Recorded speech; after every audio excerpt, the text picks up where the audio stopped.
Rocksteady Studios' trilogy of Batman Arkham games holds a special place in the hearts of the many millions who enjoyed it, and soon it's going to also become available on the one platform that it has been missing on for so long. Batman Arkham Trilogy is set to release for the Nintendo Switch imminently, and though it will, of course, serve as a great excuse for existing fans to dive back into the excellent trilogy's offerings, it'll also be a chance for those who have never played these games before to finally see what the fuss is all about. If you're in the latter category, here we've prepared a few basic pointers that you should know about before taking the plunge.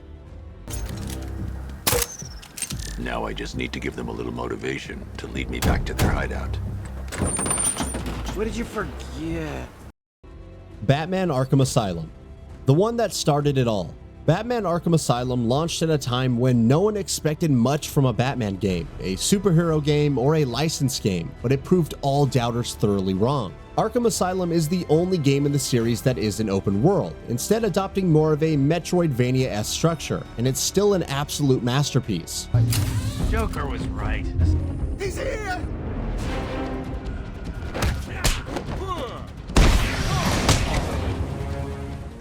Set in the titular correctional facility, it begins with Batman transporting the Joker to the asylum, but quickly finding himself trapped amidst a mass breakout orchestrated by the Clown Prince of Gotham himself, after which it falls to Batman to slowly and methodically retake control of the facility and deal with a series of infamous villains.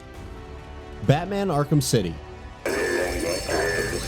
Welcome to Arkham City, Red. What are you doing here? Kill your butt. You're gonna die. Batman Arkham City heads in a very different direction from its predecessor, but it too achieves similarly spectacular results. It adopts a fully open world structure and takes place in the titular Arkham City, a section of Gotham City that's been walled off and turned into a massive open air prison for all the former inmates of Arkham Asylum and Blackgate Penitentiary. From the Joker to the League of Assassins to psychiatric doctor and Arkham City orchestrator Hugo Strange, Gotham's Dark Knight faces off against some truly formidable foes in this game, while an uneasy alliance with Catwoman also has a significant role to play.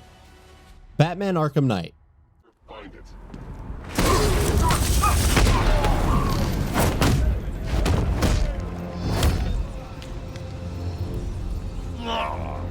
Who are you?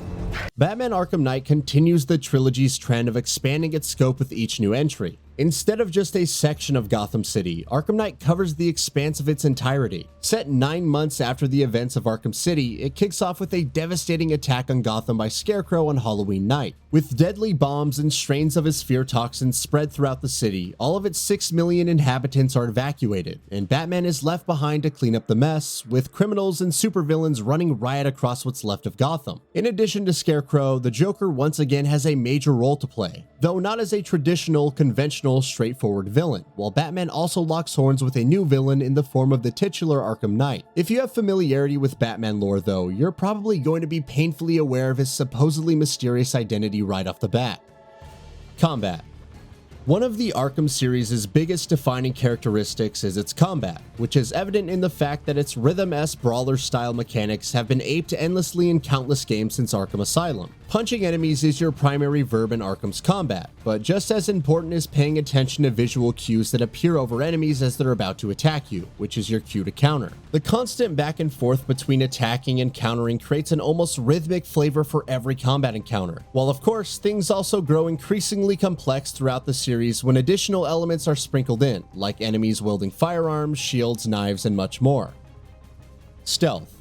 Stealth is one of the core pillars that Arkham series is built on, and forms a crucial part of the gameplay experience in all installments. It is in fact probably the part that captures the vibes and essence of being the Caped Crusader better than anything else. Since Batman doesn't hold up too well to gunfire, he often has to employ stealth by hiding in the shadows and making use of his gadgets and tools, from batarangs to inverted takedowns to smoke bombs and much more. As you use your full arsenal of gadgetry and manipulate the environments to your advantage to methodically thin out large groups of enemies, the fear level of the ones still left standing continues to grow as well. It's a perfect Batman simulator. Gadgets.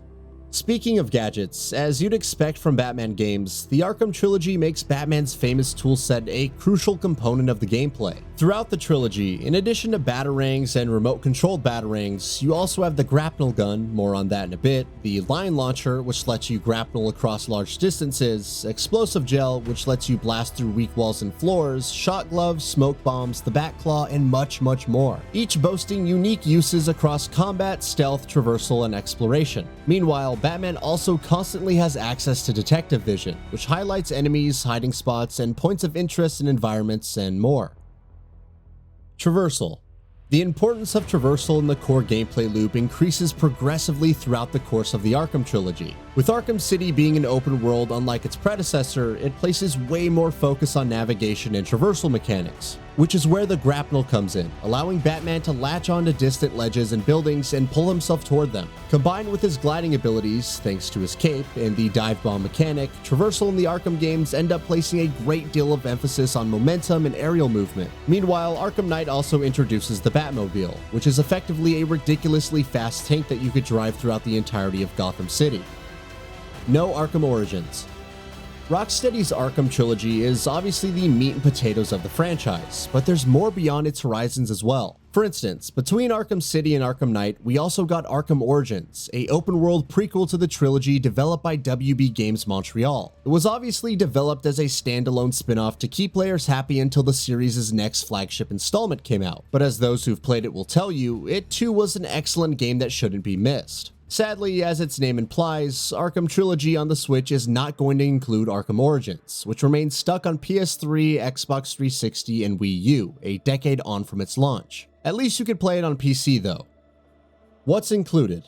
So what exactly is going to be included in Batman Arkham Trilogy when it launches for the Nintendo Switch? Well, the three games we've spoken about here are obviously going to be part of the package, while all DLC released for the entire trilogy will also be included. That means players will get access to multiple post-launch skins, map packs, and challenge packs for all three games, as well as story DLC episodes for Arkham City and Arkham Knight. Additionally, a physical version of Arkham Trilogy will also be available, though it will still require downloads for City and Knight, with Arkham Asylum being the only game accessible directly via the cartridge itself. File size. Arkham Asylum, City, and Knight are large, hefty games, and grow increasingly larger and heftier as the series progresses through the installments, which of course means the entire Arkham Trilogy package will have significant storage requirements on the Switch. As per the collection's eShop page, the three games and all of their DLC put together will require at least a 53GB download, which by Switch standards is absolutely massive. So what are your thoughts on this? Go ahead and share them in the comments below. And if you like this video, please subscribe to the channel and enable all notifications by clicking the bell icon to get new video updates. We upload every day and would really appreciate your support. Thanks for watching.